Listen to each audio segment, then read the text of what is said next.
Welcome to the stream, guys. Whoa, that's loud. I'm gonna have to be. Oh, I'll have to talk like this because the mic clearly picks up my entire voice, and it's only like an arm away distance. Welcome to the stream, guys. Whoa, that's hear myself.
Hang tight, guys. We're coming. We're coming. We're coming.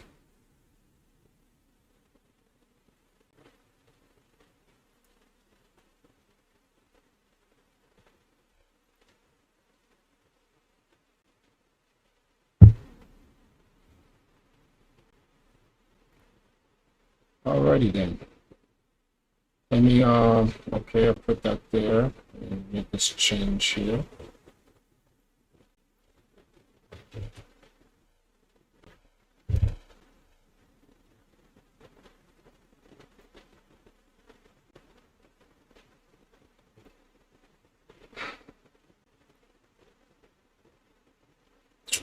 First thing I want to do is I want to thank all the people at the bottom of the screen, from Crypto to Stated, Moxie, Drop Top, no, Drop Toe Cock, Drop Top Cock, what the hell? I don't know how to pronounce that guy. Super Sky Shaman, Mellow, Michael Tam, shout out to Miss, Anonymous, Dragon, Black Dragon of Arcadia, Spins, Jarion, Gadget, Chris, Herschel, Calvo, Chad, and a few who will truly support what I do with the Empire through its Knights and its Valkyries. Thank you, guys. You helped us make the crossing out of the Exodus, and now we've landed in a new place like stated in the chat, after the Exodus and the crossing, I'm now at a new place, small but cozy, and this will be our outpost for the next 1 to 2 years.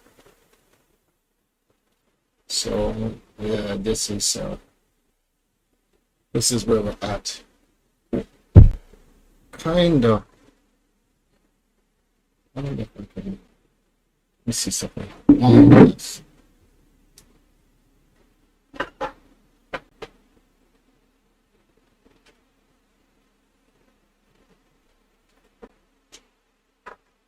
Responsible. I'd have to try that a little bit more.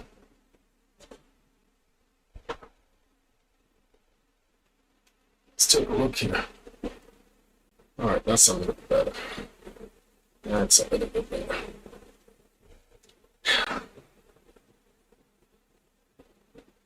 Oh, before I can even start, let me get my stream cracking. I'm gonna put this in. First thing I want to do is put this here. Let me go grab this phone.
Yeah, that's really good. Let me see who I send this out to now.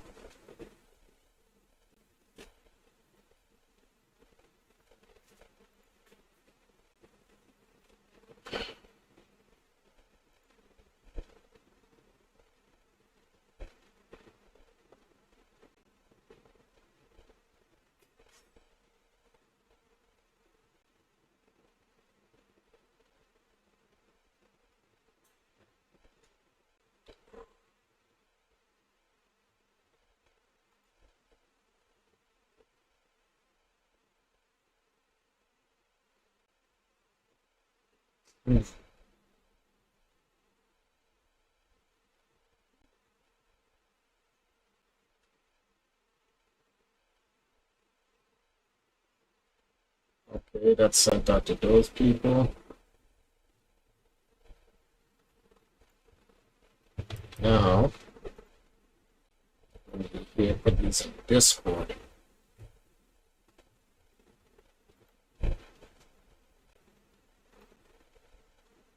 All right, let's see who's in Discord that can get this.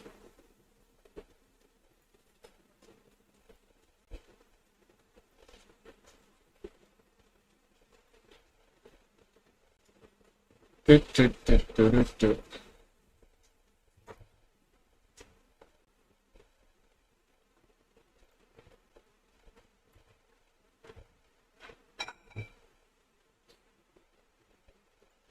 What's this? Oh, okay.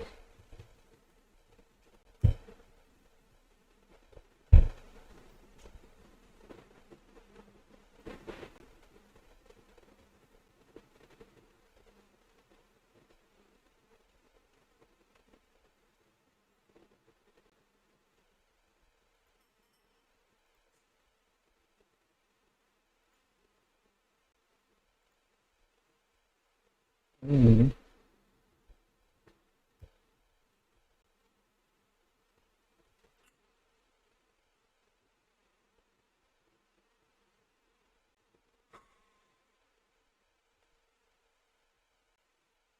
It's been rough, guys. It's been rough. That much I can tell you. But we're here, so that's what matters. Can contain. Sister Abrams also challenged me, saying that China's military buildup is a challenge, a threat to our neighboring countries. I told him point blank, no country in China's neighborhood is a match against China in terms of military power. China's military buildup is a matchup against only one country, that is the United States. China will never allow the United States to launch a war against China, conventional or nuclear, without suffering devastating consequences. If you have not watched the Victory Day parade in Beijing on September the 3rd, one of the weapons China demonstrated, we call it 61, because it can contain 60 nuclear warheads plus one hydrogen bomb. Now, in the world of today, let me tell you, which country has hydrogen bomb? Russia. China is the only country with hydrogen. No. But that ICBM can cover every corner of the world in less than 20 minutes and destroy any target in any corner of the world without any possibility of being intercepted. I hope Washington has learned the lesson. If you want to have war, you will get war. If you want to destroy China, you will be destroyed. If you want to impose nuclear war on China, you will be wiped out by nuclear war. This is very serious. China's policy is very clear. China will not fire the first shot, but China will not allow you to fire the second shot. Mr. Abrams also challenged me, saying that China's military buildup is a challenge, a threat to our neighboring countries. I told him point blank, no country in China's neighborhood is a match against China in terms of military power. China's military buildup is a matchup against... Now it's talking mad reckless.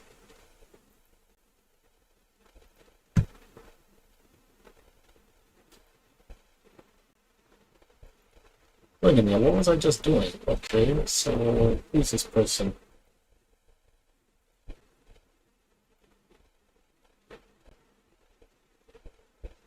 Okay.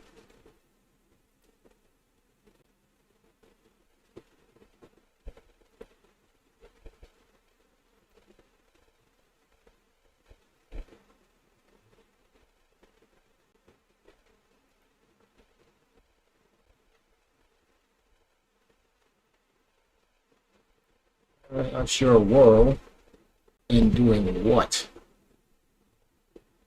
Oh, this person's in Barbados. Thank you. So I can know who the hell this is.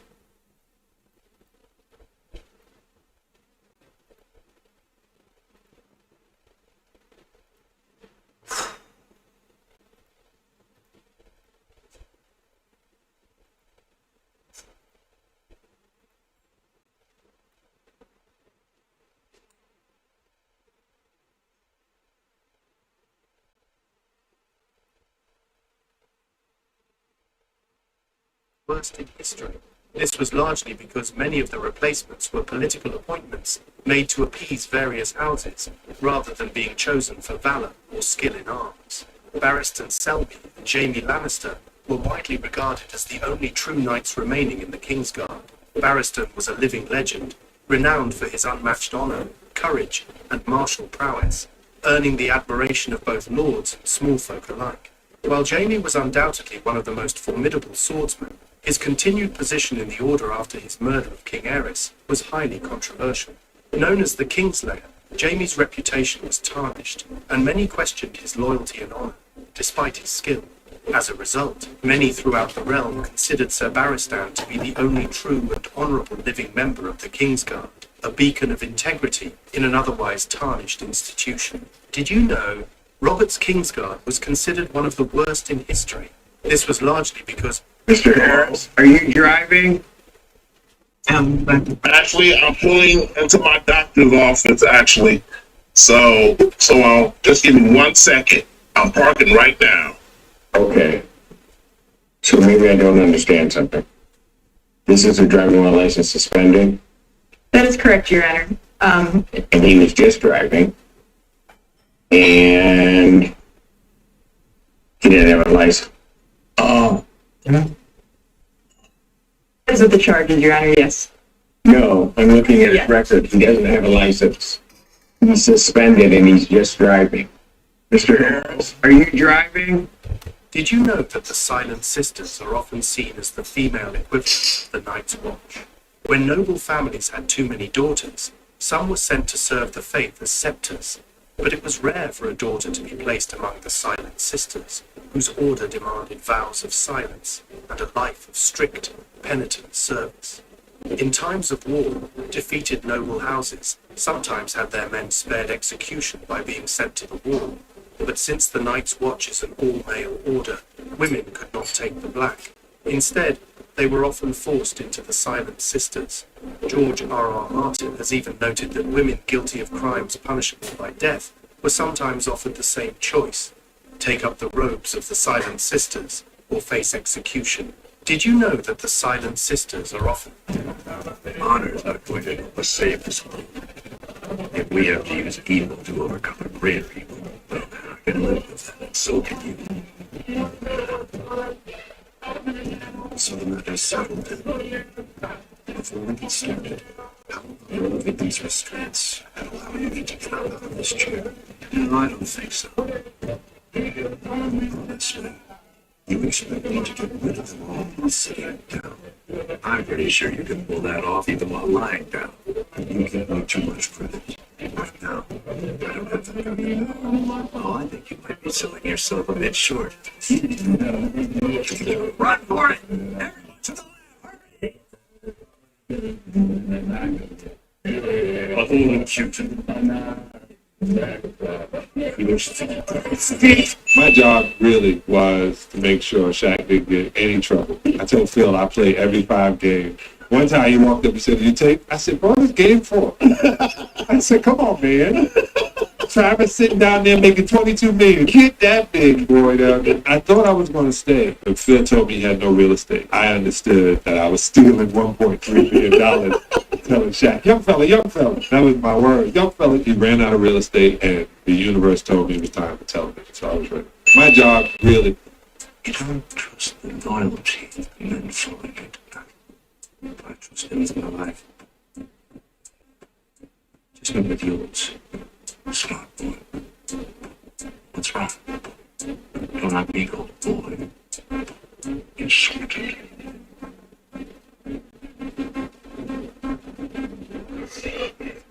You insult yourself, Kingsley. You've been defeated by a boy. Be held captive by a boy. Perhaps you'll be killed by a boy.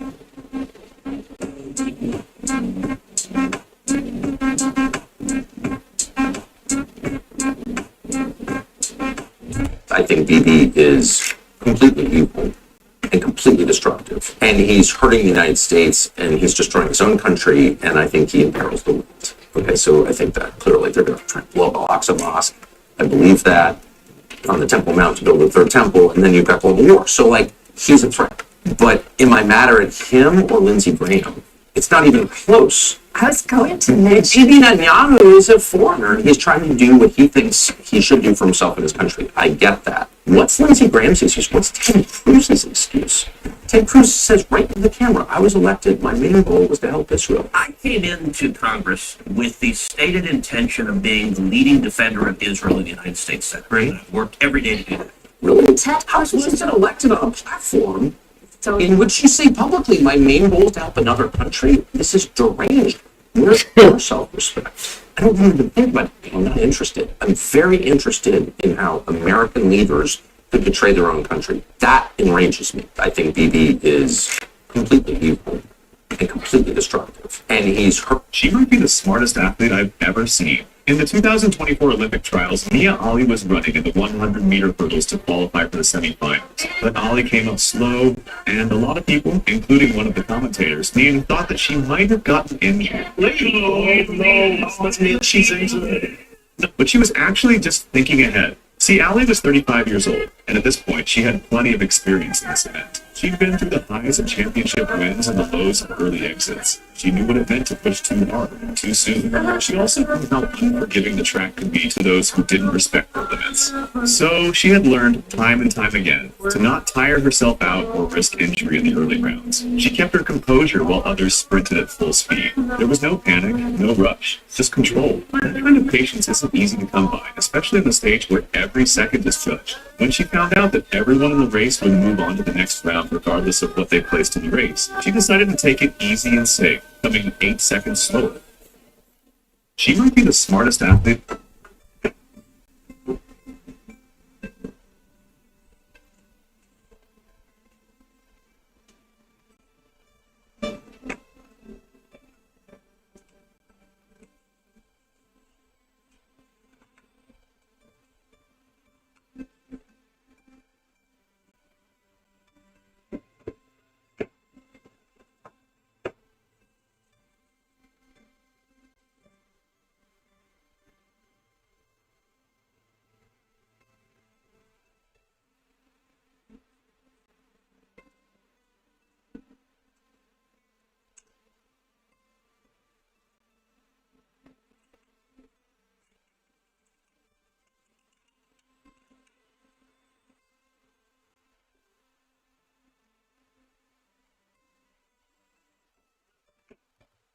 You know what bothers me about that?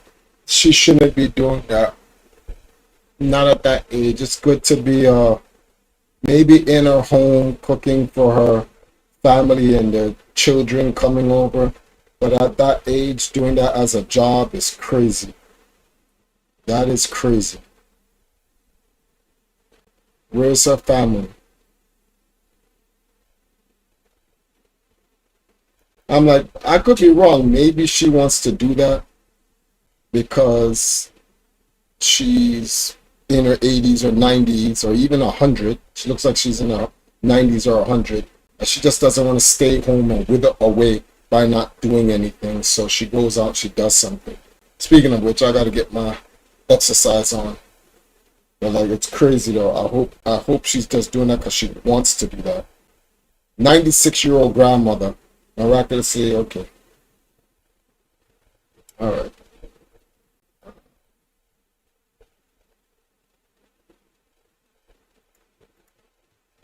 You're going to make me sick then, aren't you? Look, we all know Zemo's not going to surrender. We have to expect a double cross here. You should smash him. Nice plan. How long did it take you to come up with that, genius? I can smash him too. You're going to make me sick then, aren't you? Look, we all know Zemo's not... A bastard boy, nothing to inherit. Off to join ancient order of the Night's Watch. Bastards can rise high in the world. Like your half-brother. Born the bastard of Winterfell. Now the Lord Commander of the Your Grace, the bastard of Winterfell.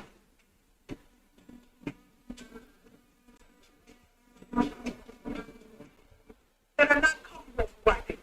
They're not comfortable for them to talk about the possibility that Africans were here before the Europeans. So what do you do with the heads in Mexico that you find at San Lorenzo, at Tres Zapotes? What do you do with those? Right? You ignore them.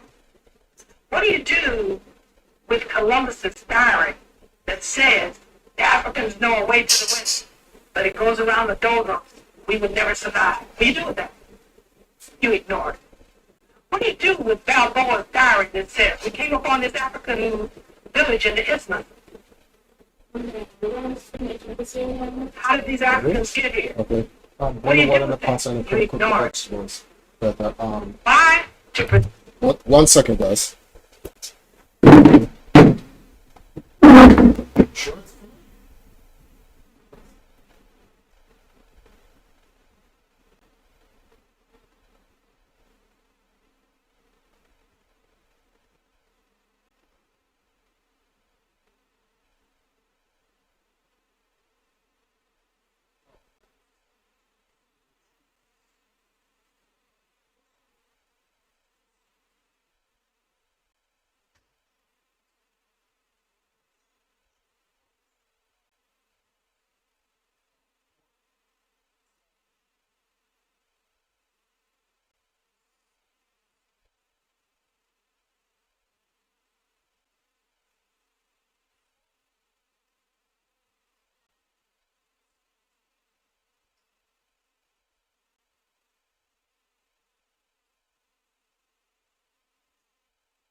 All right, everybody.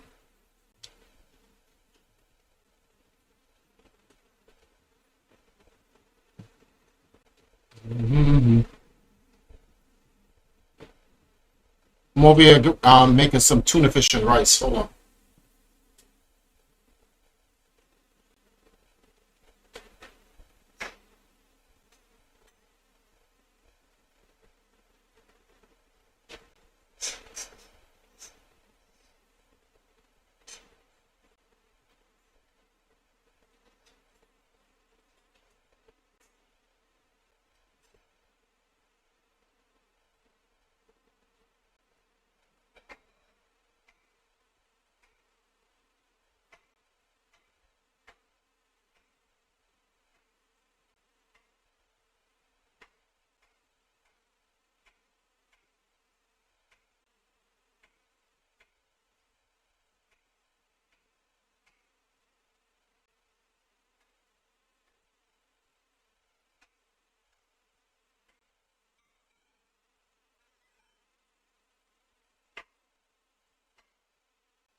say poor. For anyone who's broke and you need to eat something that has nutritional value to it, right? This is rice, tuna fish, little cut up pieces of onion, pepper, and tomato with avocado. Or if the sauce is some spicy meat we had from a store the other day that we saved up, you can add it to that. Salt and pepper. It's up to you. Very good. Nutritional. Gives you your protein, probiotics from the veggies. All you need. Let us continue. Preserve the myth that the Europeans were here first. What do you do with all of this written literature and history that says that Abubakar II of Mali sent 200 ships to the west? One came back and said they were afraid that the others disappeared. And then to have Balboa find this village that looks just like Mali, where he was. What do you do with this information? You ignore it. You ignore it. Why? To preserve the myth of white superiority. That's what our whole educational process is devoted to. What do you do with this whole history? This is a written history, my dear. Written. I'm not talking about hearsay. I'm not talking about a griot said this. I'm not talking about something handed down from one generation to the other. Nobody has to tell them. These kids aren't stupid. They understand the name of the game. What we're not telling our kids are the nature of struggle and who the enemy is, because we're scared. Because we're scared. Pretty much.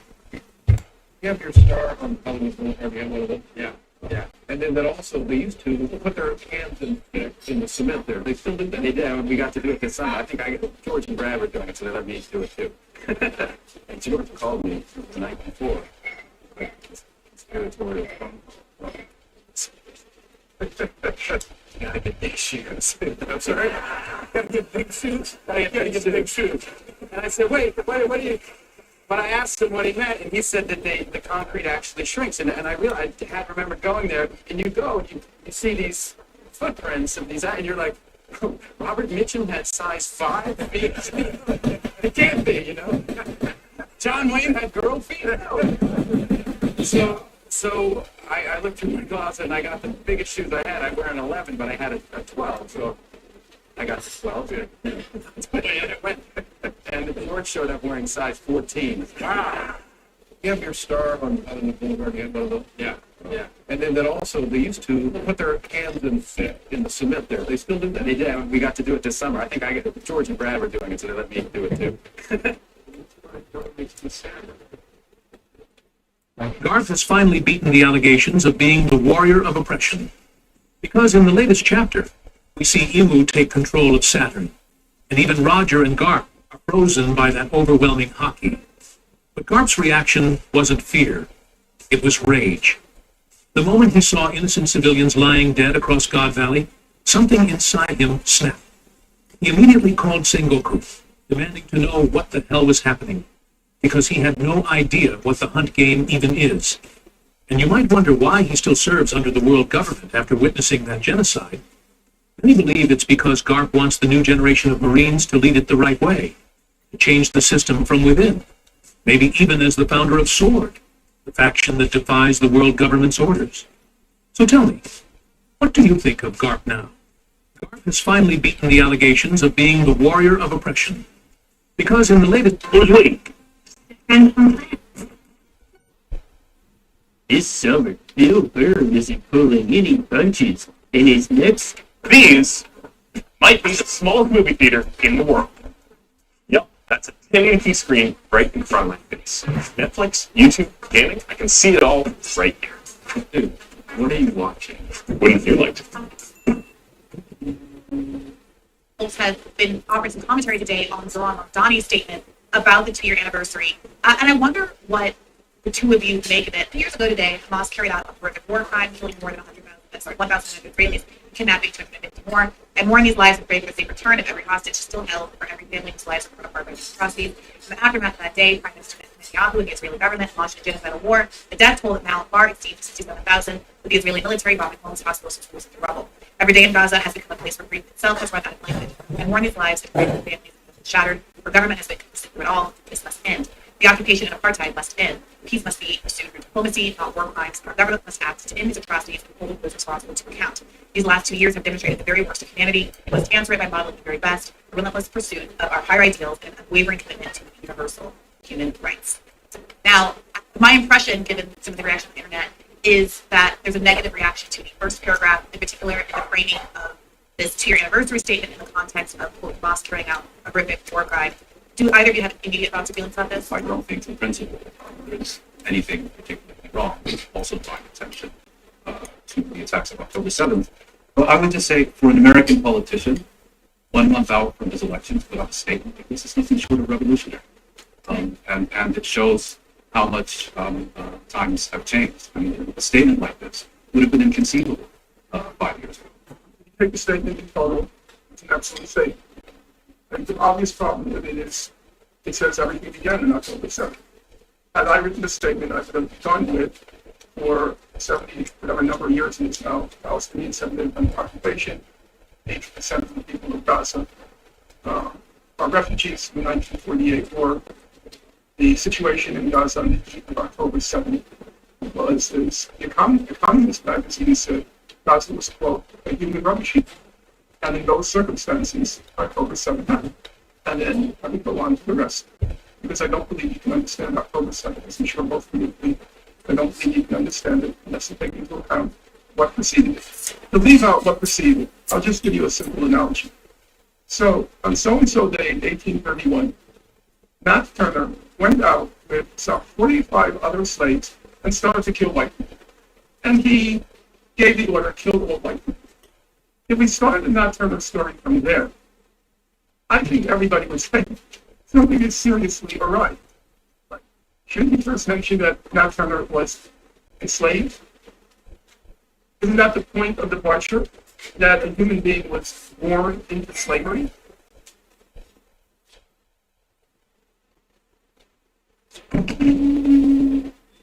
Yeah, I'm gonna put swimming on the I actually love both because I was. All right, and so I just want you to understand that the Egyptians we now see are different people who came in and took the land from the Indians. So that they're not indigenous to Africa, those who now rule Egypt. And Egypt is just as much a part of Africa as Birmingham or Alabama is part of the so-called United States. Let me just be clear on it. So what you're saying to me now is that the people that we see, Sadat and all those guys, are true Egyptians. But no, in fact, Sadat's mother was a Sudanese. Nasser's mother was a Sudanese, but their father was. The one that was the African was Mohammed Naguib, the first president of Egypt, the one that overthrew Farouk. But 1 year after that, since he was looking for hookup with the other Nile Valley countries as it used to be in antiquity, he was removed by the Arabs didn't come to Egypt until 640. The first non-African people came to Egypt, otherwise called the Hyksos, in 1675 BC. The Africans there were already in the 13th dynasty period. They had built every pyramid you saw there before. They had done the S-turn in the Nile. They had built every one of the major temples that had already been built, including the Grand Lodge of Luxor. The first European to come there did not arrive until the Greeks arrived with Alexander II, the son of Philip of Macedonia. But I'm a college graduate, I never heard of all this stuff. Because they didn't intend to teach you that. They can't tell you that you're inferior and teach you that you taught Egypt, Europe. The first Europeans to be civilized by the Africans were the Greeks. When you heard of Homer, the first European to have written anything, you couldn't miss that. They said that Homer wrote the Iliad and the Odyssey, and that was not until 833 BC. The Africans had already in 255,000 at the Tassili Mountain. They had the Siberian period, first, second, and third, the pre-dynastic period, all the way up. The Africans had produced men like this, Imhotep, the multi-genius that designed the pyramid of Saqqara. The first man to be a physician that even Hippocrates, the so-called father of medicine, is giving him credit and calling him the god of medicine. The Greeks changed his name from Imhotep to Aesculapius. There he is. There he is. All right, and so I just want you to understand that the Egyptians we now see are so that they're not indigenous to Africa, those who now rule Egypt. And Egypt is just as much a part of Africa as Birmingham or Alabama is part of the so-called United States. Let me just be clear on it. So what you're saying now is that the people that we see, Sadat and all those guys, are not true Egyptians. But no, the fact that Sadat's mother was the Sudanese, Nasser's was the Sudanese, but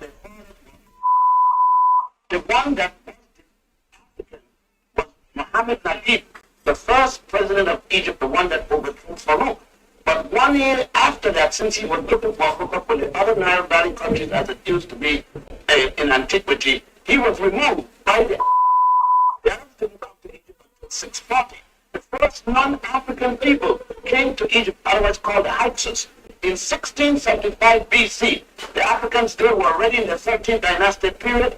They had built every pyramid you saw there before. They had found the S-turn in the Nile. They built every one of the major temples that had already been built, including the Grand Lodge of Luxor. The first European to come there did not arrive until the Greeks arrived with Alexander II, the son of Philip of Macedonia.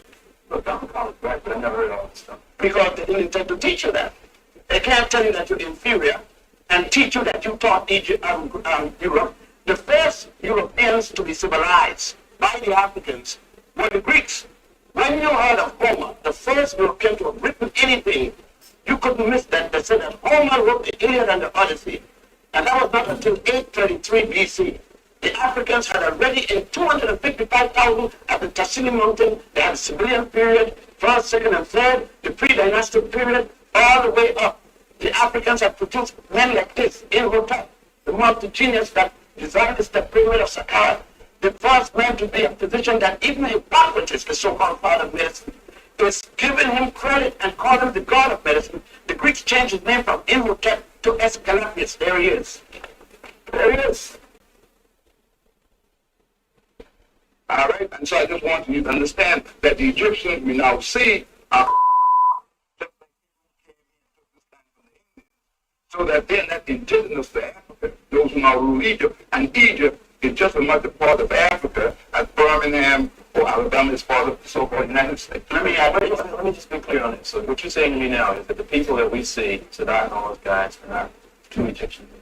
But no, the fact that Sadat's mother was a Sudanese, Nasser's mother was a Sudanese, but their fathers were the one that was the African was Mohammed Najib, the first president of Egypt, the one that overthrew Farouk.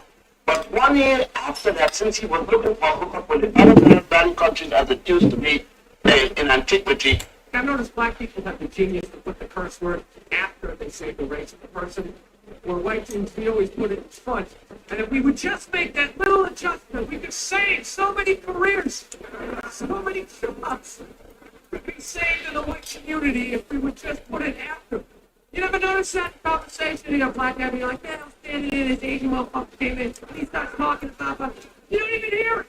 You just think, oh, what did this Asian motherfucker do? I would love to hear the rest of this story. Mushroom, what's up? I don't know if you noticed, but I've moved.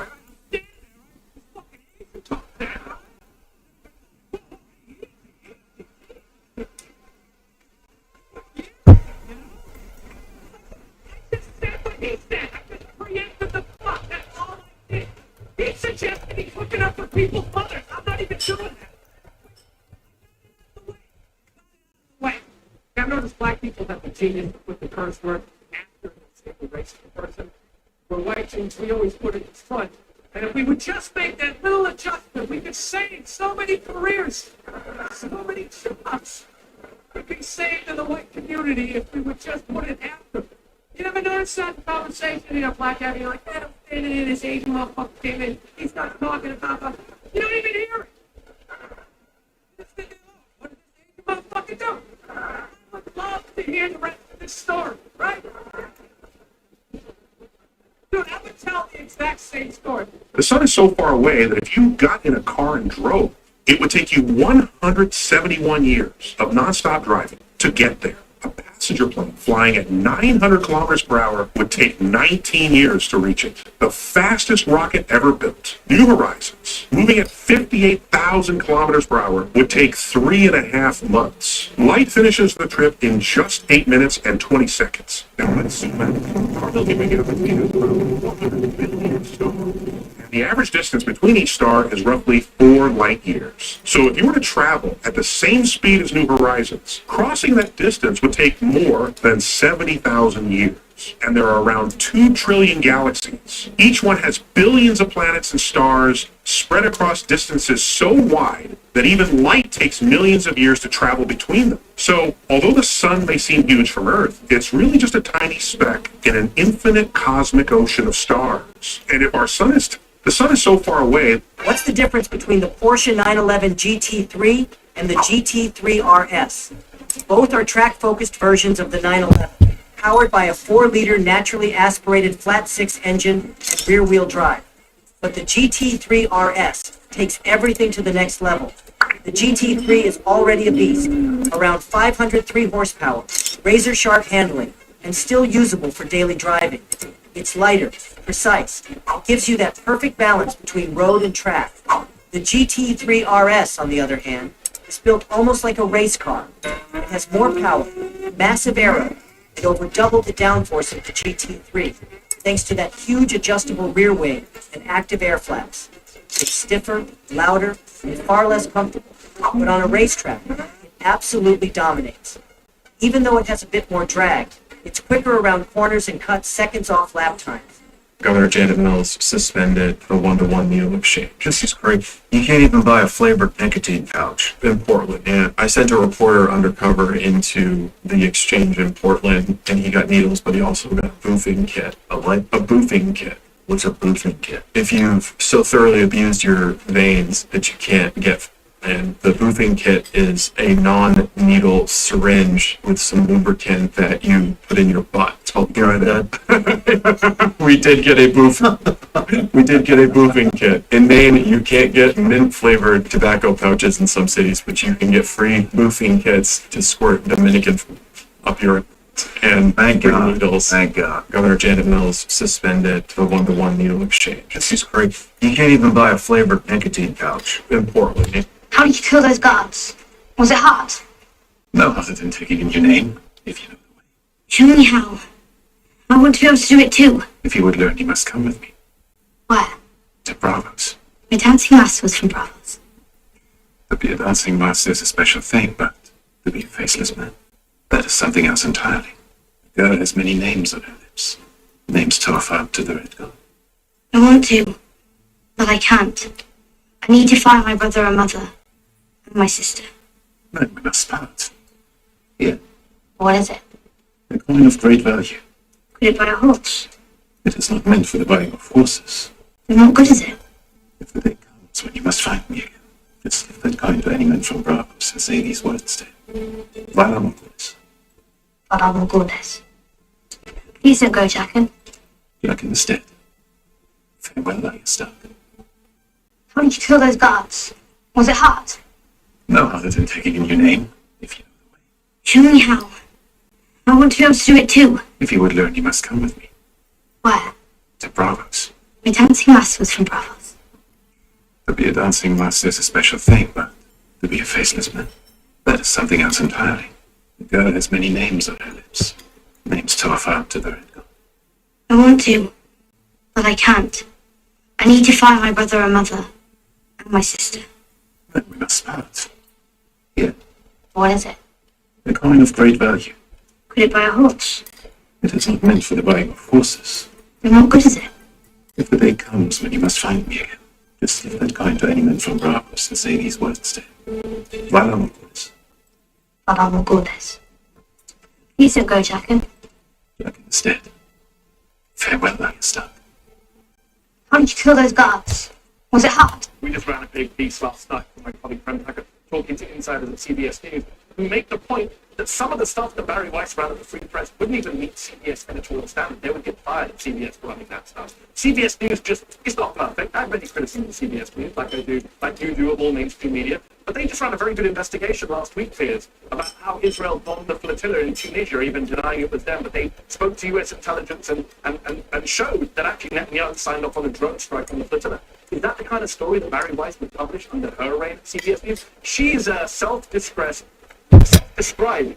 Zionist fanatic, right? The idea that a quote-unquote neutral media organization is led by someone who has a long history of being a pro-Israel ideologue, who has a history of trying to censor Palestinian voices when she was at university, who just ran a piece saying the starvation in Gaza is fake, it's not true, nobody's starving in Gaza. That level of editorial standards, that level of bias being brought for 60 minutes to CBS is really worrying. And you and I, you do a show called Piers Uncensored. I think there'll be a lot more censorship of Palestinian voices than there already is now at CBS News with her in charge.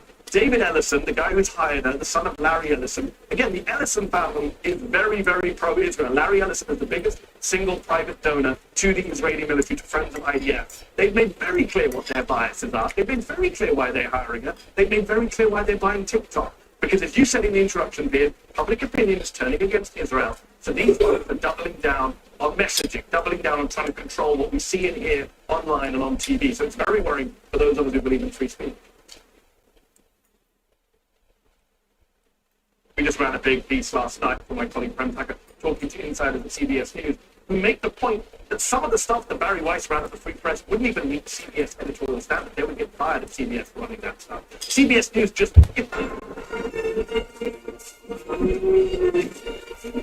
Kick it out. You still? Oh my God. Your life is made up of small days like this. That is what life is. And if your expectation of life is that it's going to be, well, until I play the main stage at EDC, until I make the $1 billion, until I get married to the love of my life, until I get these things, you're just holding your happiness hostage until something great happens. What if something small could be something great? Your life is made up of small days like this. That is what life is. And if your expectation of life is that it's going to be, well, until I play the main stage at EDC, until I make the $1 billion, and so the matter is settled then. Before we get started, how about removing these restraints and allowing me to get up out of this chair? No, I don't think so. Honestly, you expect me to get rid of them all while sitting down? I'm pretty sure you could pull that off even while lying down. You give me too much credit. Right now, I don't have that kind of power. Oh, I think you might be selling yourself a bit short. You just need some motivation, that's all. You see, I figure you're not the kind of guy to sit idly by and do nothing while a swarm of eyeball monsters chews on your body.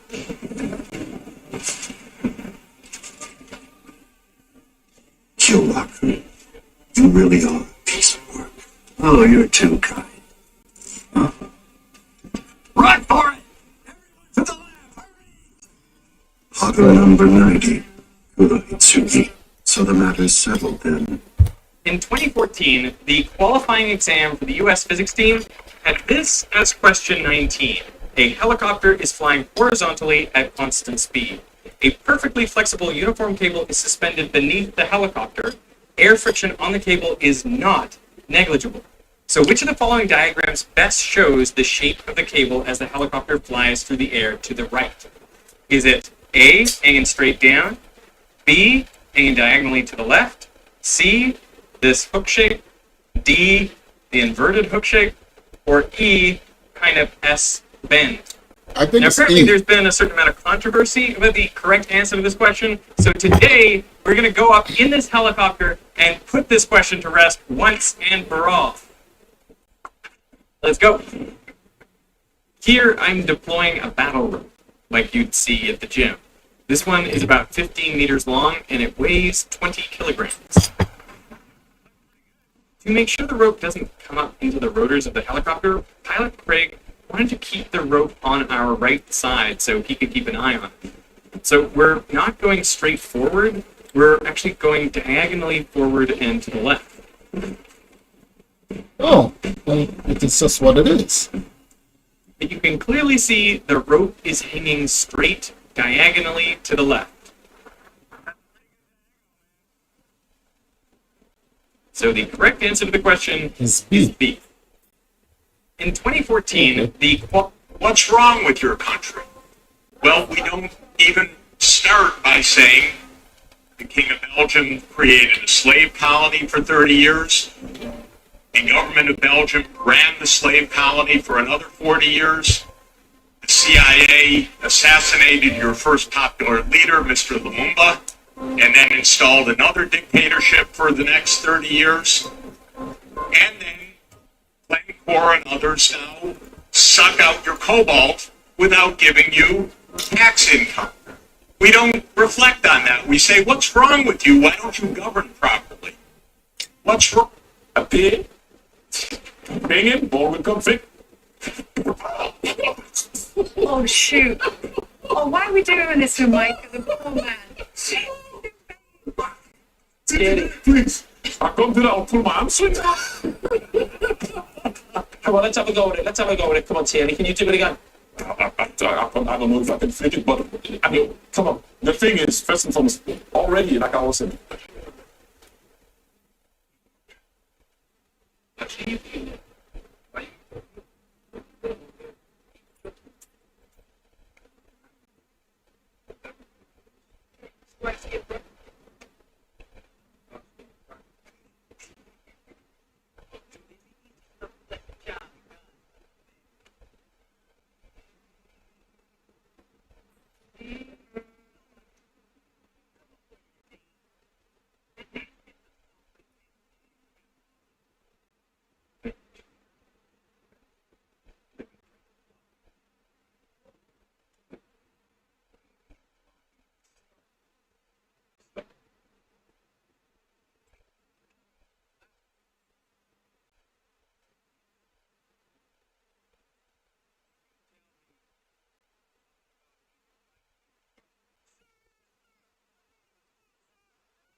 peaceful approach by the ones who are being deprived of their freedom.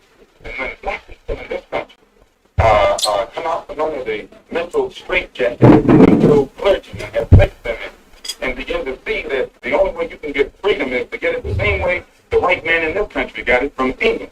When you're willing to pay the price for freedom, then you get it. But the Negro in this country has never been willing to pay the price for his freedom. All of the price that we've been paying in the past has been freedom for the white man. We fought abroad so the white man in America could be free today to stick police dogs on us, to beat our people in the head with police clubs, and to turn water hoses on little women and children and babies simply because they want to walk down the street like decent human beings. That's now the only way you can have peace is to eliminate those injustices, and the American white man is not going to eliminate.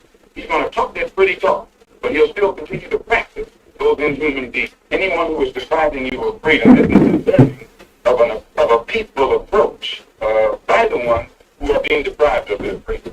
And when black people in this country come out from under the mental straitjacket that the Negro clergymen have placed them in, and begin to see that the only way you can get freedom is to get it the same way the white man in this country got it from England. And when you're willing to pay the price for freedom, then you get it. But the Negro in this country has never been willing to pay the price for his freedom.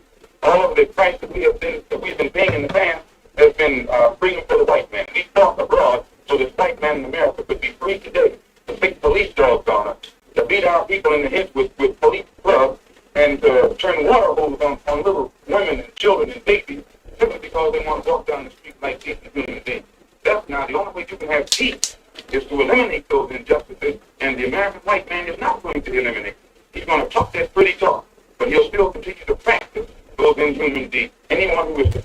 These are the 5 countries that would be the very first targets if World War III breaks out. At number 5, it's Japan. Home to U.S. bases and locked in disputes with China and North Korea, it would be hit early in any Pacific war. At number 4, we got Poland. right on NATO's front line with Russia, full of American troops and missile systems, making it a guaranteed first strike zone. At number 3, it's South Korea. One step across the DMZ by the north, and Seoul could turn into a battlefield within hours. At number 2, it's Israel, surrounded by hostile rivals and tied directly to U.S. defense. Any Middle East war would put it in the crosshairs immediately. And finally, the number 1 country most likely to be the first target in World War III, the superpower everyone else wants to weaken first. That country is the United States. These are the 5 countries that would be the very first targets if World War III Gotta move to Africa. Number 5, it's Japan. Oh.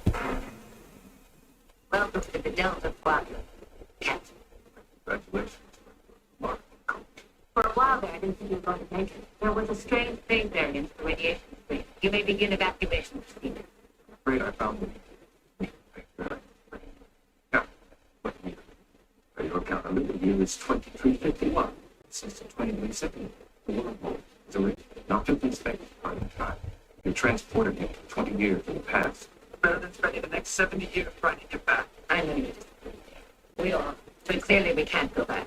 In 20 years, I put the word Starfleet up to launch solution each second. We've already done each people are going to invest in the Would you be and she loves energy. And that thing, energized. I'll tell the crew. They can have the satisfaction of knowing that their messages have reached their country. Captain, I did not hold interest until after our fifth event. I took the computer data back and signed it directly. I'm sorry to report Dr. Moore died in 2357. That was 4 years ago. Before he would have sent our message. Maybe he left the will, telling someone else to transmit the message. Unfortunately, there is no way to know.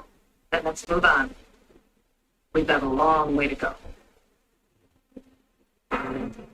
As long as your body is healthy, you have thousands of problems. But in the moment your body gets sick, you have one problem. First of all, before tackling everything, so how to build up your life and how to whatever do, make sure your body stays healthy. If the body is not healthy, you don't need to worry about anything else. Respect, take care, and love your body. It's something right now very, very precious to have.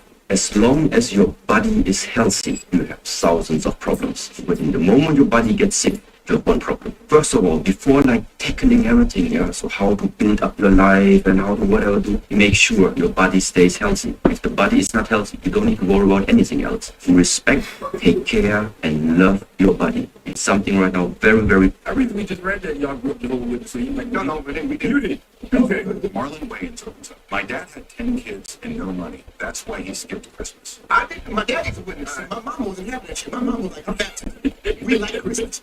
And then I realized that my mom had 10 kids and no money. And it was like, how do I not celebrate Christmas? How do I get out of Thanksgiving? How do I get out of there? 10 niggas' birthdays. I'm with my mom was like, I like gifts. And so now, even nowadays, my mom celebrates Christmas, my daddy don't. My mom gets the house divided though. How did that work? Everything in life is designed. It's supposed to happen. If my mom and dad wasn't wired like that, no household was peaceful. Especially not in New York City projects. I'm sorry. We used to hear arguments from everybody's wall. I mean, family got their issues, but that's what makes them family. And you got to know that. You take the worst, and it's really the best. The formula was my dad would get drunk, piss my mama off, they would have makeup sex, and then that's how we made. I recently just read that y'all grew up. It's that famous picture of the monster, but it's fake. I know it's fake. What's real? Oh, it's fake, all right. Of course it's fake. Everyone knows that. Wait, no, son. There's more to that photo than meets the eye. Well, if you'd like to know the real truth. Yeah, I want to know. Well, Angus McMurrow, we lad was drawn to water, but deathly afraid of it at the same time. Angus was just like every other wee boy. He wanted his daddy home again. Everyone had a tale to tell about the monster. Everyone, except poor Angus. Some say the creature comes back from time to time looking for his friend. Yeah, Tony Shikamaru is a relatable character. He likes the blue wing board. He rose up in honor of his sensei, and he loves toxic baby. In fact, I don't think Shikamaru took a single L the entire winning board. He rose up in honor of his sensei, and he loves toxic baby. In fact, I don't think Shikamaru took a single L the entire series. Sure, he technically lost to Mario, but he was manipulating her the entire time. In fact, that entire fight was What? Okay. I'll be playing out front to Dagger in a couple years. He's genuinely operating on 200 IQ. Oh, but Shikamaru barely has any jutsu. How can he be the GOAT? Shut the fuck up! Bro has the most basic ninjutsu kit, and he still manages Look how he said, shut the fuck up. Be the GOAT. Shut the fuck up! Bro has the most basic ninjutsu kit, and he still manages to outmaneuver the Did he pack up Heat On? Heat On! A literal immortal! Shout out Answer because we need to start calling him Sheikah Goat from now on. Can't tell me Shikamaru isn't. If you're standing on Earth's surface, you'll suddenly find yourself in freefall, like on a roller coaster, as the ground sinks away beneath you. But since the ground is falling too, it doesn't move away from you. It feels like someone turned off gravity, and you and everything else would begin to float. But the ride doesn't last forever. It takes only 10 minutes for everything to crash down, and a weird 10 minutes it is indeed. And then, as abruptly as it started, it stops. The collapsing Earth has reached its desired size, and the gravity is suddenly turned back on for you. What? That's what you see. Why? I want to see the speakers. It is off, but you can. I'm looking at it, it's off, but you can go and look it for it. You enjoyed your minutes of floating because the ground and you with it crash into the planet at 30,000 kilometers an hour, making your body splatter like a water balloon as it hits. In one instant, basically all of humanity gets smashed into red puddles. This is only the start of our problems though, since Earth imploded supersonically. The kinetic energy of the implosion is basically equivalent to detonating a planet made of TNT. Crushed together under incredible forces, Earth's core reaches 1,000,000 degrees Celsius, a temperature closer to the core of a star than anything we're used to finding on Earth. As the Earth crashes into itself, it generates an enormously powerful shockwave which plows upwards, catapulting the atmosphere up and off. The Earth's surface temperature reaches hundreds of thousands of degrees, and everything on it is instantly vaporized to a fluffy plasma cloud that starts to expand, but not by much. If you're standing on Earth's surface... I'm very fortunate to work with the greatest cast. Everybody is so professional and so incredibly kind and generous to the fellow actors. Everyone involved is like a family, and it's a family that amazingly still laughs and gets on with each other 8, 9 years in. When it's all said and done, it's the dynamic of the show, because there's nothing like this show. I started this job when I was 22, and I am not 22 anymore. I've grown up with these people. I've changed so much as a person because of these people. It's the most realistic show that I've ever done that also happens to have dragons and dead people walking around in it. This show will be discovered by generations to come this time. Every season there's something else bigger than the last season and better than the last season.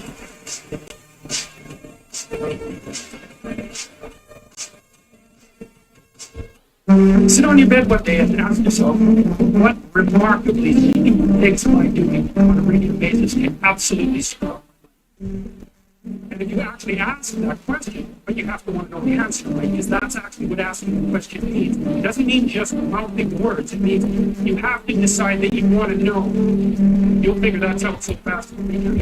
This might be the worst display of unsportsmanlike behavior in Olympic history. The leading runners, Khalid Skas of Morocco and Richard Chalimo of Kenya, had already lapped the last place runner, another Moroccan, Hamu Boutaya. But in a bizarre turn of events, Boutaya caught up with the leaders again, creating a frustrating situation. Normally, when a runner is several laps behind, Boutaya was 3. They are expected to step aside and not interfere with the leaders. Instead, he continued to obstruct Chalimo, holding him back until the last 400 meters. Finally, Swedish track judge Carl Gustav Tolmar stepped in and warned Boutaya, who eventually slowed down and stepped off the track. But the damage was already done. Thanks to this obstruction, Khalid Ska had enough of an advantage to sprint past Chalimo in the final stretch and take the gold medal. What happened next shocked the world. Initially, both Ska and Boutaya were disqualified for interfering with Chalimo's race. However, Morocco immediately protested to the IAAF, which later ruled that the interference wasn't intentional and even demanded punishment against the Swedish judge for malpractice. Despite the controversy and the loud boos of over 60,000 spectators, Khalid Ska was allowed to keep his Olympic gold medal. This might be the worst display of... Oh, Kyrie's got a great handle for the NBA. He's got the best. But no, he's not the best handle I've seen. Who's the best handle you've seen in your life? If they let Skip play like he know how to play within the league and not try to make him play like a regular point guard in the league, he would have been so much better. I didn't know Skip as Skip. I knew him as Rayford because he would play for my AAU team. So I'm hearing, oh, you got to go see Skip Tumaloo, Skip Tumaloo. So literally, I come back, I'm working out. I'm still in the league at the time, so I'm working out, and my brother brings Rayford to the gym. And he's like, well, we had a rite of passage. So if you were a younger kid, you had to always rebound for the pro or the college. So the high school dudes would rebound for Rayford, and then so on and so forth. So you had to, and Rayford and those guys would rebound for me when I needed to work out. That was their only job. So anyway, so Rayford was there at the gym, and he's working out, and he's passing me the ball. And I'm like, after the game, I work out, I said, told him, I got to go uptown and see this, go see Skip. But he knew it was Skip. I had no idea. I go uptown. Rayford walks in the park, and the park looks crazy. And I'm like, Rafe, he's like, I'm here to see through Skip. He's like, I'm Skip. I'm like, you're Skip? Yeah, that's so, I'm like, what? He's like, so he goes in, he's doing all this stuff, and I pulled him aside. I said, Rafe, why don't you do this in an NBA game? He's like, nah, you can't do this stuff. I said, you could do it. Yeah. What you're doing against these dudes, you can actually do. So Kyrie's got a great handle for the NBA. We come as friends. Begging your pardon, milady. We'll be the judge of that. Valar Morguris. Irish. But we don't think Roloro can Brian and this now. Toros gen mirotixa. Voctus eglie optica molaxir teptas. Roberti dari zihi me keptis exio donio gema. Coriomasitas. Awale ruda mas vaisa. O principuntale johexis e jomoso. Osho zivi vigibia. Senor Osho zivi vigibia. Kutango sengo osho itachi. My friends here don't speak either. Why are you here, man? Here's my manners. I don't see many ladies these days. Lucky for the ladies. How many times has the Lord brought her back? 6. Conversano costas da. Ex irine lirita. Esses honoráveis et libus da or. We come as friends. Begging your pardon, milady. Oh, I'm sorry. What? He never spoke of strength. He simply lived it. Pain taught him silence. Struggle taught him stillness. Who is the main character of Game of Thrones prequel, A Knight of the Seven Kingdoms? The story takes place almost 90 years before the events in Song of Ice and Fire. It follows Sir Duncan the Tall, known as Dunk, a humble knight from Flea Bottom who once served as a squire to Sir Arlen of Kinnytree. After Sir Arlen's death, Dunk takes up the life of a hedge knight and sets out to prove his honor at the Ashford Meadow tournament. Along the way, he meets a clever young boy named Egg, who later turns out to be someone very important. Together, Dunk and Egg travel across the Seven Kingdoms, building one of the most beloved friendships in Westeros. There are no dragons or wars in this story, but it is a beautiful journey that every Game of Thrones fan will enjoy. Who is the main character of Game of Thrones prequel, A Knight? So here's the question nobody asks. Why can't Spider-Man beat Captain America? Even Tony told Peter straight up. Trust me, kid. Cap wanted to lay you out. He would have. That line isn't just tough love. There's a crazy truth behind it. Tony was warning him. Just because you've got Iron Man backing you doesn't mean you're untouchable. And Cap, he's built different. Remember the airport fight? The only reason Spidey walked away is because Cap pulled his punches out of respect for Tony. But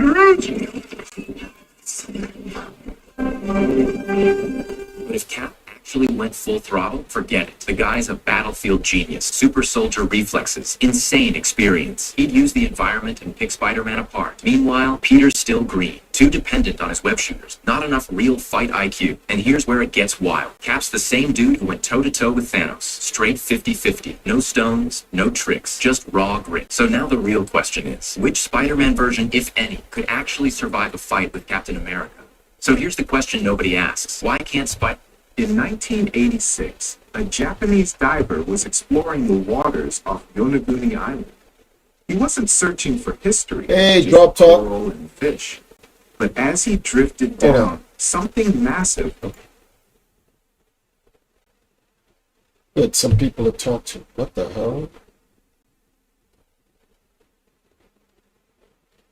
Can I get back my freaking... Where is it?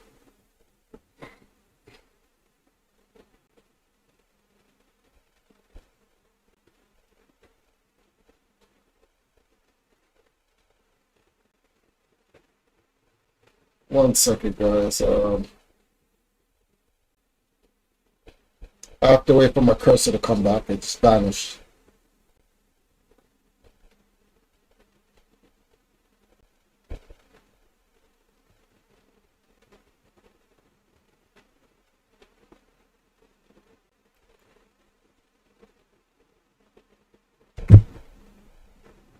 What the hell?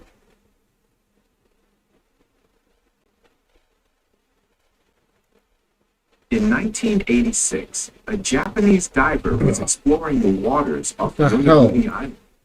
He wasn't searching for history, just coral and They drop top ox. So I'm in a new place now. Small but cozy place. Chilling. You're a fan of Star Trek Voyager? I've watched all the Star Treks. I grew up watching Star Trek. I wouldn't say I'm a fan, I just watched it. What's going on, Kuma? But yeah, I wouldn't go that far and say I'm a fan. It's just something I was watching when I was a kid. But yeah, we're in a new place now. Been the struggle last couple of weeks or whatever.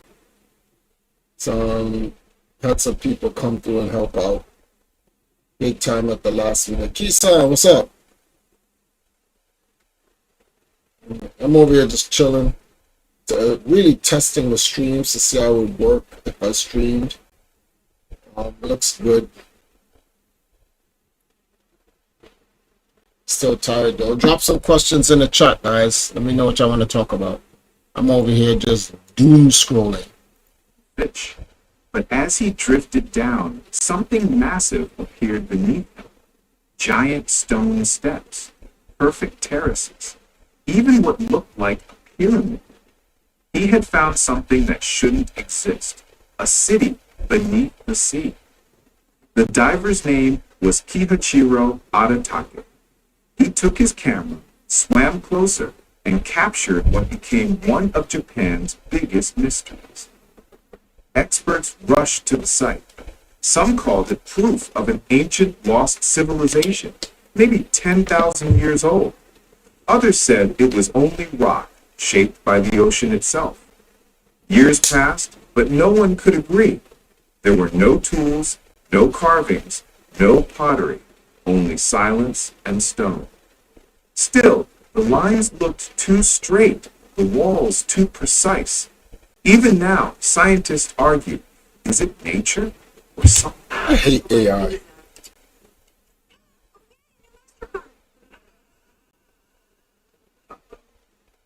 What? I was going to get my mail. Okay.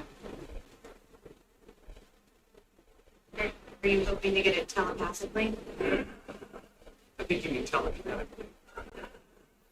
And I just want to ensure the proper protocol now that you and Leonard are no longer having coitus. God, can we please just say no longer seeing each other? It could have come true. But as you live in the same building, you see each other all the time. The variable which has changed is the coitus. That's all my fees, though. Naturally, only the most ambitious students are fit for a school as prestigious as this. What? Pumping iron? No, that's preposterous. I must be seeing things. He's doing the invisible chair while reading a fitness book. At least read a book about magic. Doesn't he want to pass? Wait, who are those guys behind him? They're not even trying to be inconspicuous. He's doomed. A fool like that won't make it past the first question. It's Claude Lucy! He ranked 7th in the year's up-and-coming mages! Oh, yes. Praise me, worship me. Don't stop. Doesn't showing up in fireballs make you overheat and get all sweaty? He is so getting flunked. Take your seats, please. What? There are no seats. He conjured desks! He could have had the desks and stuff ready before we showed up. Kill him.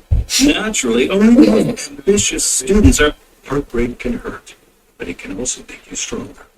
Here are 7 stoic lessons to regain your power. 1. Embrace your pain. Feel it and become stronger than you think you are. 2. Own your emotions. Stop blaming others. or fate for your feelings. 3. Control your life. You can change the past, but your thoughts and actions matter. 4. Practice gratitude. Even in loss, find something to be grateful for. 5. Let go of attachment.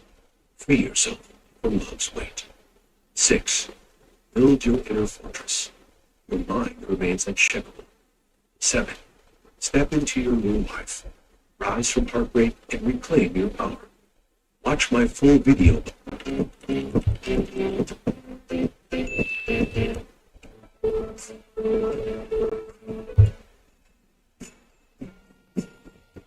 If you don't take time for your wellness, you will be forced to take time for your illness.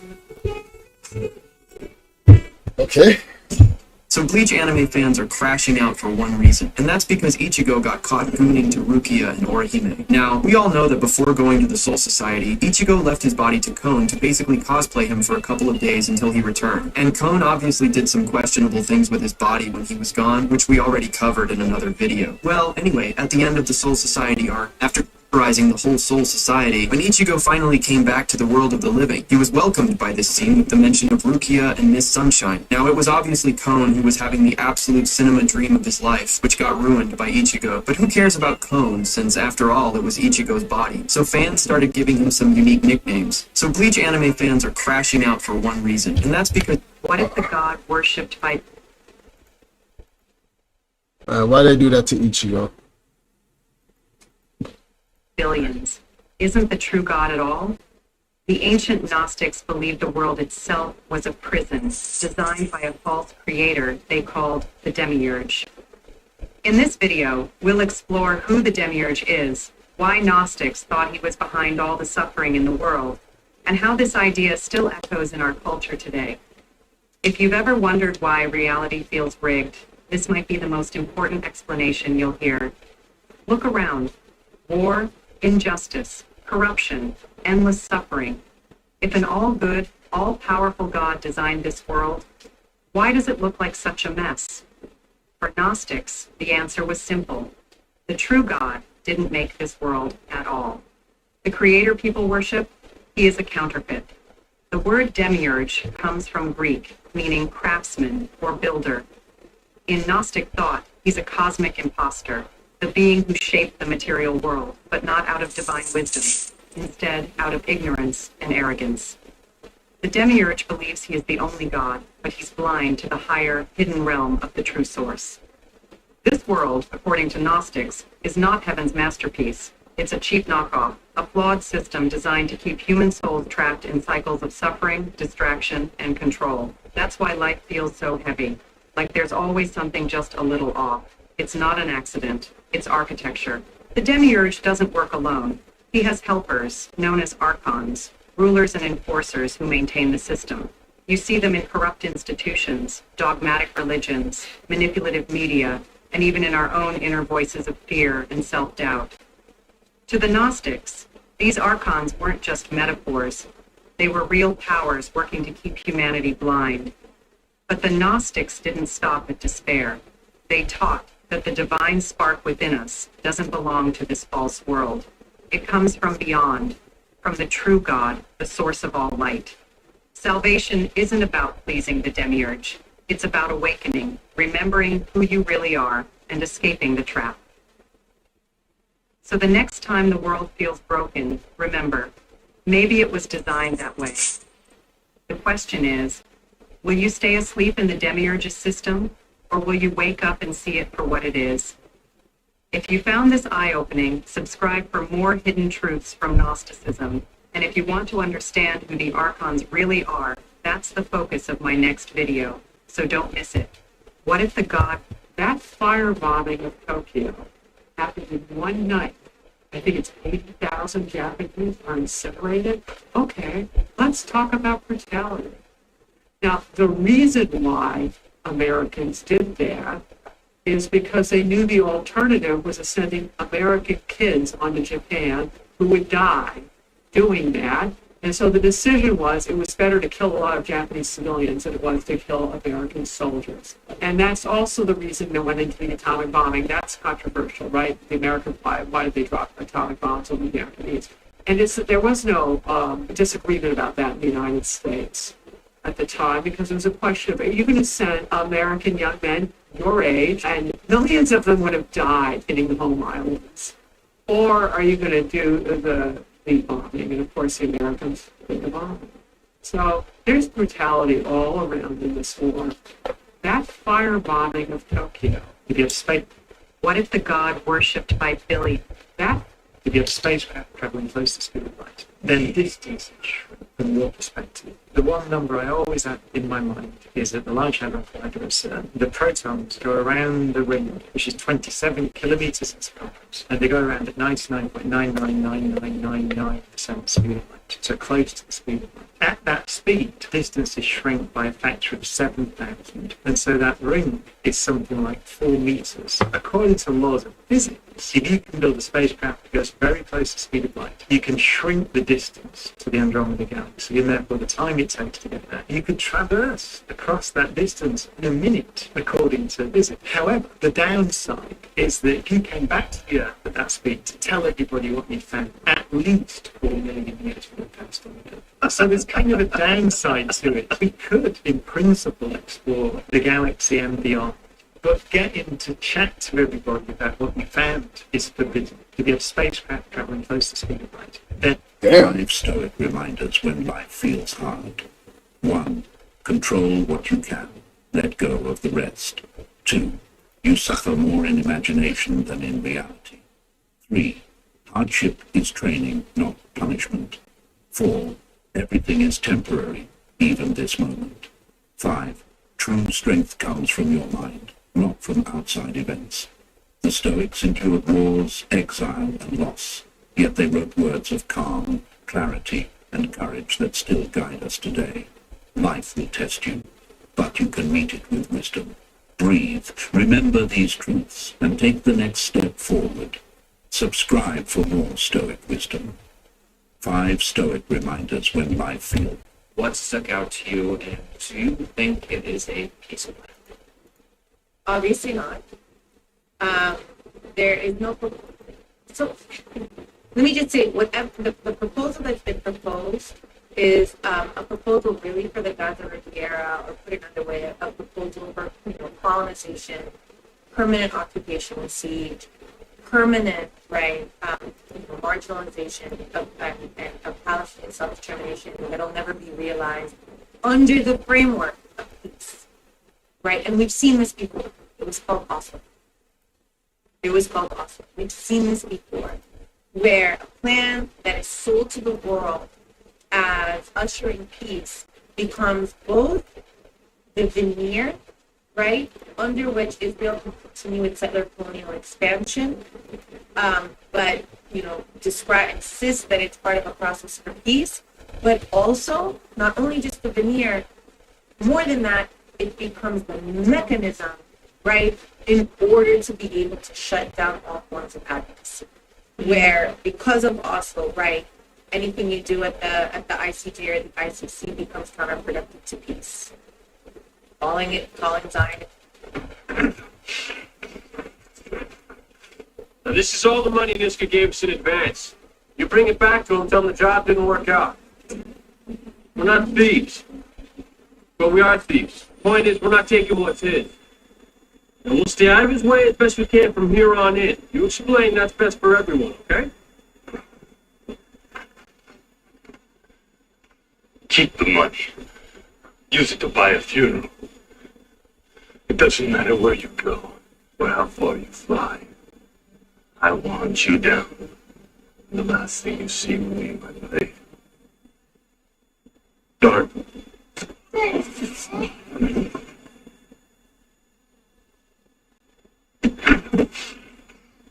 Now, this is all the money Niska gave us in advance. Look, let's see for everyone. I'm right there with you.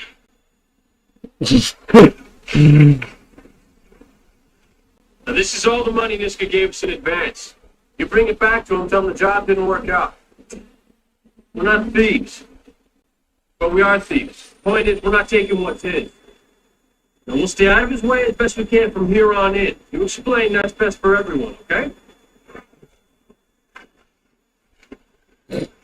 Get the money. Use it to buy a funeral. It doesn't matter where you go or how far you fly. I will hunt you down. The last thing you see will be my blade. Dark.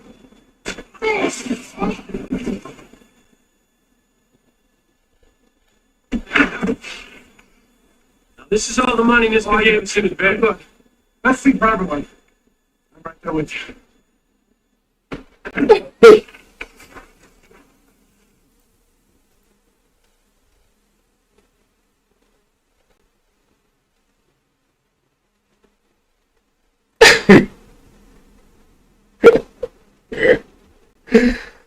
Now, come here for a second.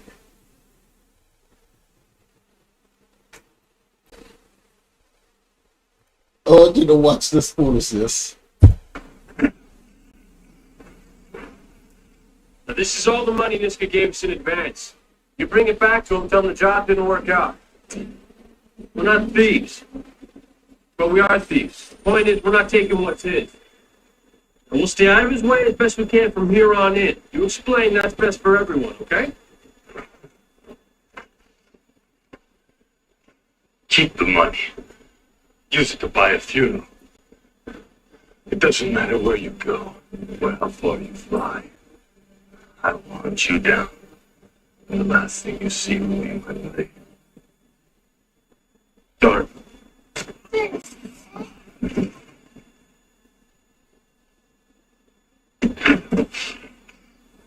This is all the money this guy gave us in advance. Look, let's see for everyone. I'm right there with you. Some people, like, all you had to do was just let it go. Exactly.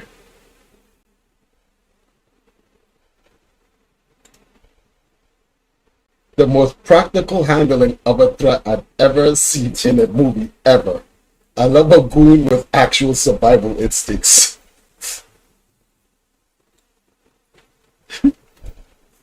My man was not trying to hit any of that. My man was like, yo, bro.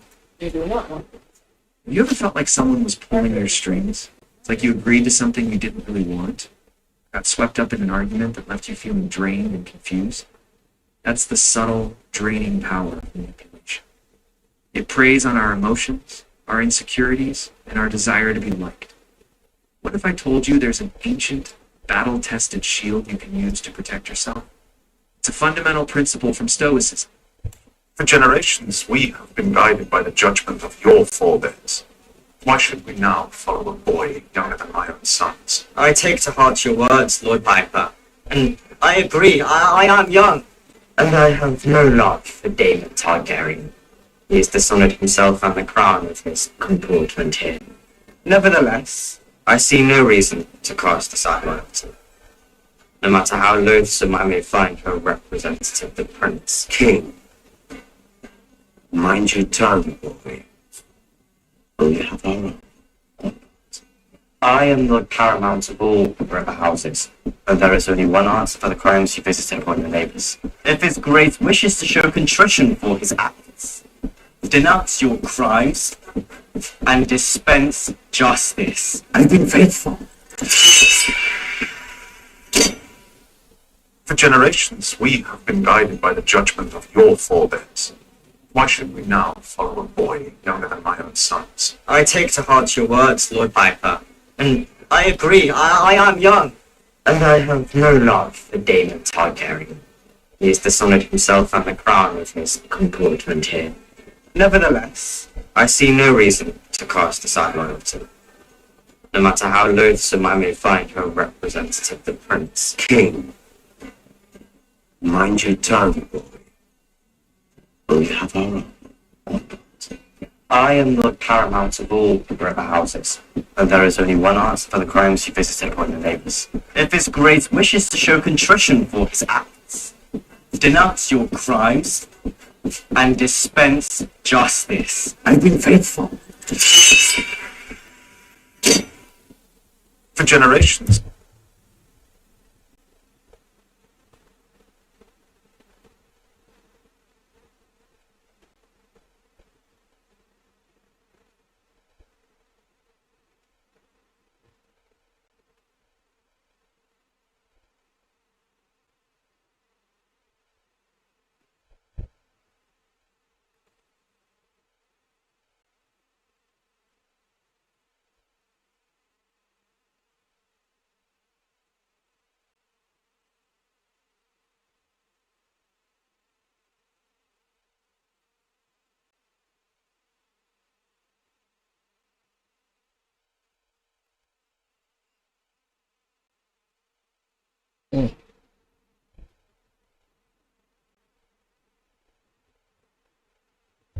That's what he was known for. His pretty high arching shot and his high whites. Wore them high white socks, number 45, Purvis short. But what made Purvis so deadly in the mid-range was his setup. You know, it's all about, his footwork. He would come off screens, and his catch and shoot was always started fundamentally down low. So his down low setup was so perfect and so flawless that when he rose up to shoot the basketball, he always had perfect form, perfect arch on the shot, and his arch again was higher than others. Purvis averaged like 25, 26 points a night in the NBA, always a top 5 scorer in the NBA when he was playing and he was scoring the basketball. And he always did it in a very silent way. That's what he was known for. His pretty high arching shot and his... Every second, millions of invisible travelers pass through you. They come from the farthest corners of the cosmos, from exploding stars, ancient galaxies, and the violent hearts of black holes. They are called cosmic rays. Jordan has 8 points. Picked up double down, a little more impactful. With the defense by Tyson, the team, and the first slam dunk of the game. Here's Tyson for the double team coming out with Gilmore's traction on him. Gilmore recovers. Now he can pick. Jordan has 8 points. Right now, decided that I wanted to play Monopoly with you. And for 400 rounds of playing Monopoly, I didn't allow you to have anything on the board. I didn't allow you to have anything. That you get and you earn while you're playing that round of Monopoly was taken from you. That was Tulsa. That was Rosewood. Those are places where we built black economic wealth, where we were self-sufficient, where we owned our stores, where we owned our property, and they burned them to the ground. Not only do you not get to play, you have to play on the behalf of the person that you're playing against. You have to play and make money and earn wealth for them, and then you have to turn it over to them. So then for 50 years, you finally get a little bit and you're allowed to play. And every time that they don't like the way that you're playing, or that you're catching up, or that you're doing something to be self-sufficient, they burn your game. They burn your cards. They burn your Monopoly money. And then, finally, at the release and the onset of that, they allow you to play and they say, okay, now you catch up. Now at this point, the only way you're going to catch up in the game is if the person shares the wealth, correct? You can't.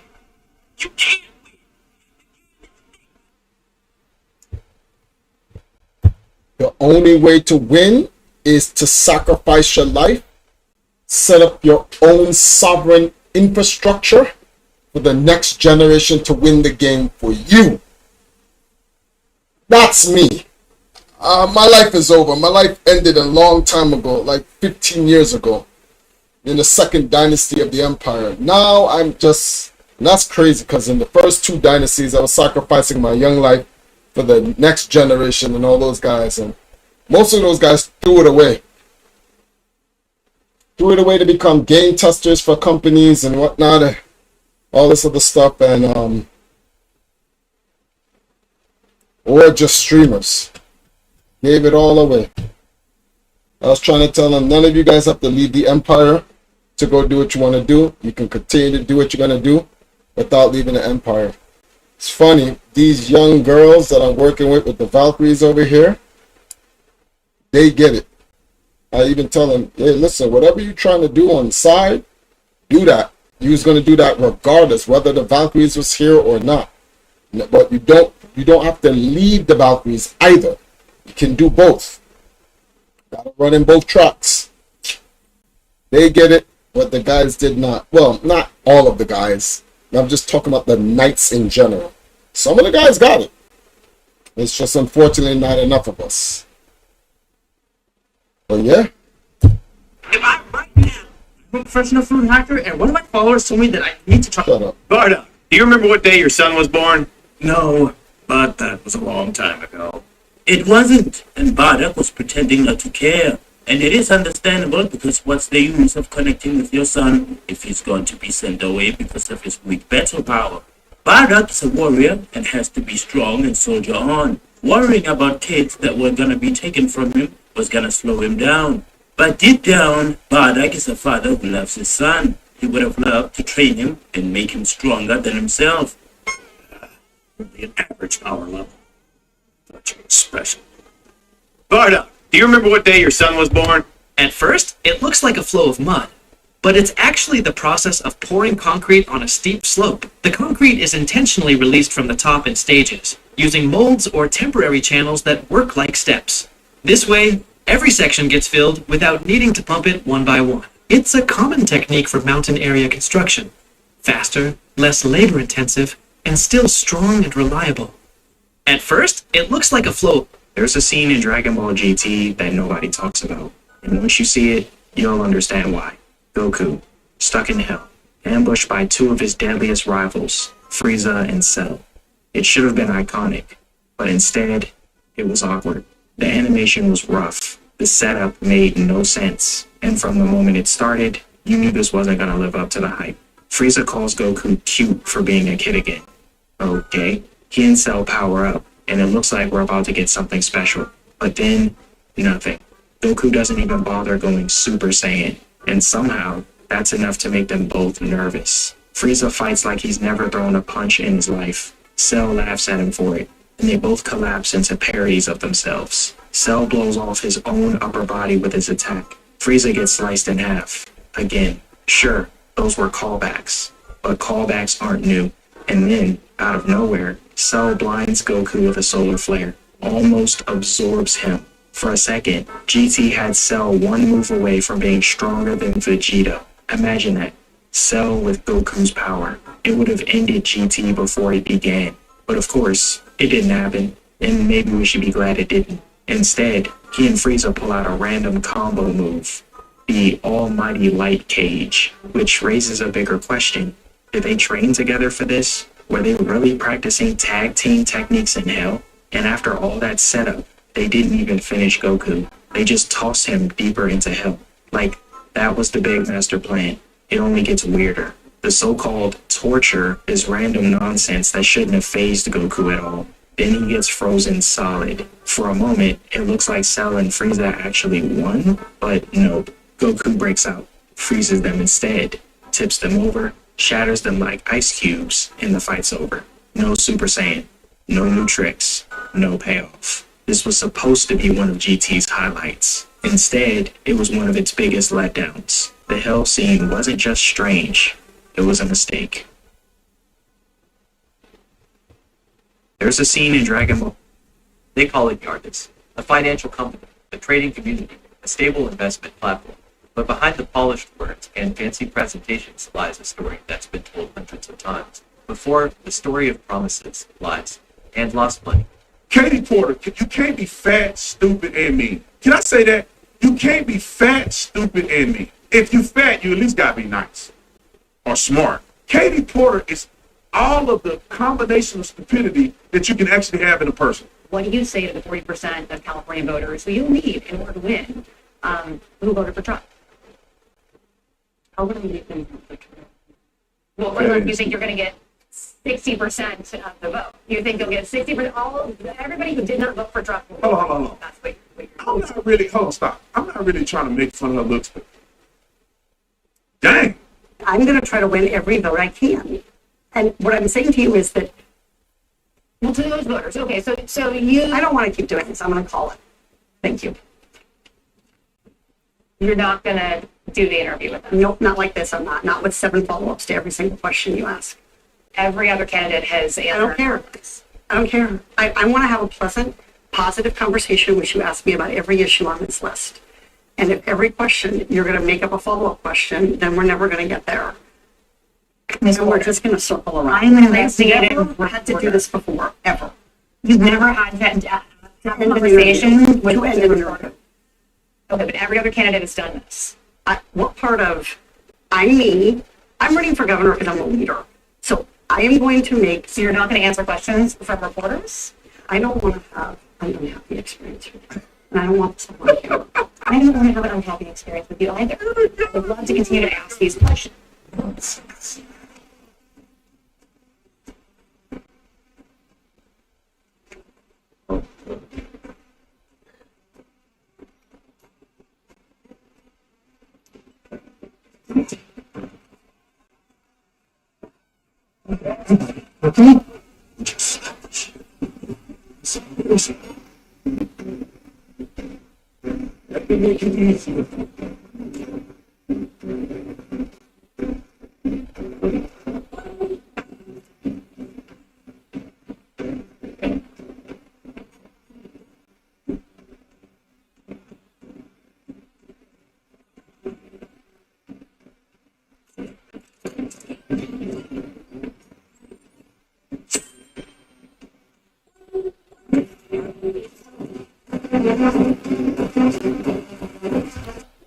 people often get wrong about compliments is thinking they only boost our confidence, but they can also anchor our identity to.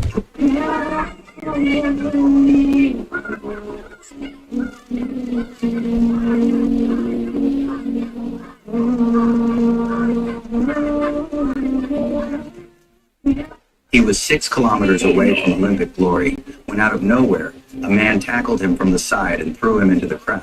Vanderlei de Lima had trained his entire life for this moment. At the 2004 Athens Olympics, he was running the race of his life, representing his country on the biggest stage. I think that what's happening in the modern world, what we call modernity, this time period or this way of seeing, is a manifestation of a particular way of seeing that we have, which rises and falls again and again. So Egypt was a machine society, certainly ancient Rome was very machine-like in terms of its centralization, its technocratic ability, its top-down power. What's happened since, I would say, probably let's say the 18th century, let's finger the usual suspect. We've lost 3 in a row, but 2 of them have been against the Celtics. You used to be taller. How did you survive a knife through the heart? Didn't.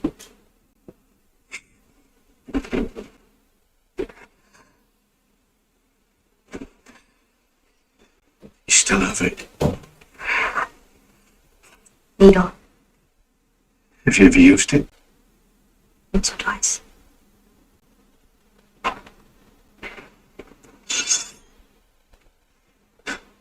Valerian steel. Jealous? Too heavy for me.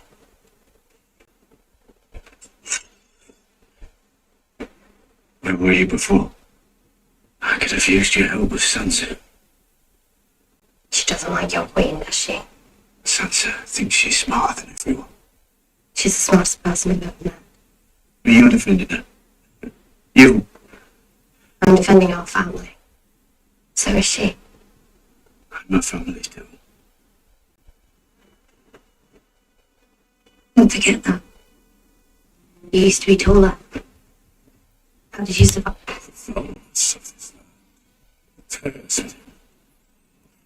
Said. Lied.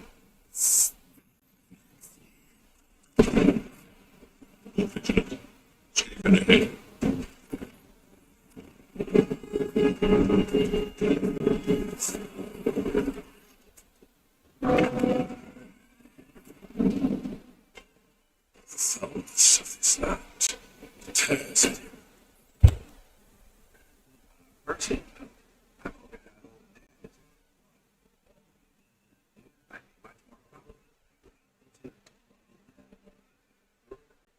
Singing.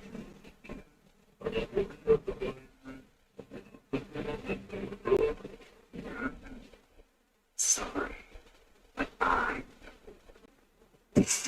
And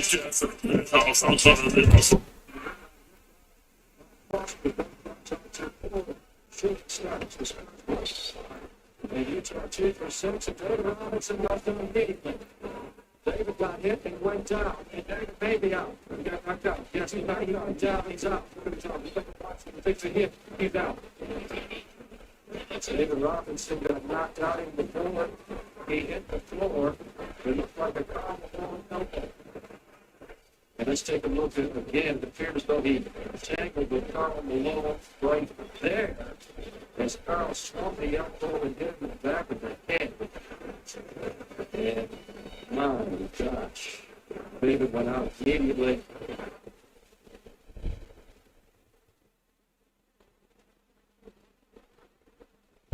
Hi, we're swimmers. We'd like to swim for your club. I'm sorry. We both swim for our club.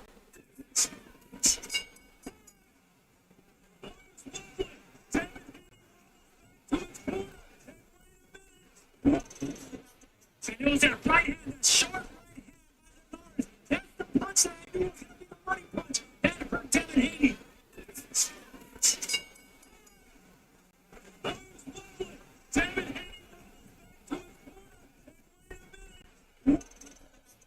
Use that right hand, that short right hand. That's the punch that I do. It's going to be the money punch. And for Devin Haney.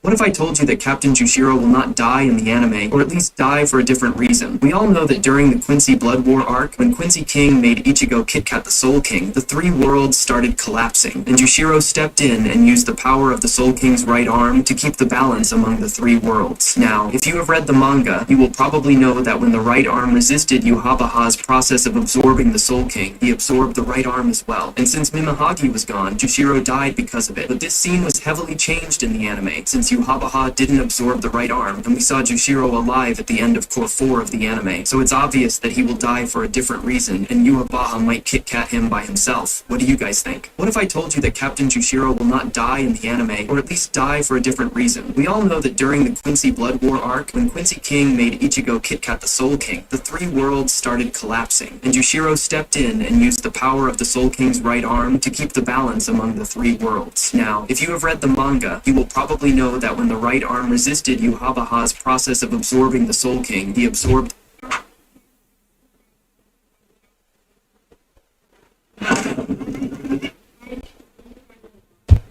Given that there's disagreement, are you at all concerned that he made it yet? Maybe they go a little bit out of whack. They gained longer president. Look, that's politics. It could be. I think he's very popular. He's much more popular today than he was 5 days ago. Should run against him 5 days ago might not have been a bad idea. He's become. This has been a very good thing. I don't think he did it for that reason, but I think Killed the dog. Did you do that? was an axe. They were like, why can't somebody from America do that? There's no way the boy can win. Listen, you have to trust me.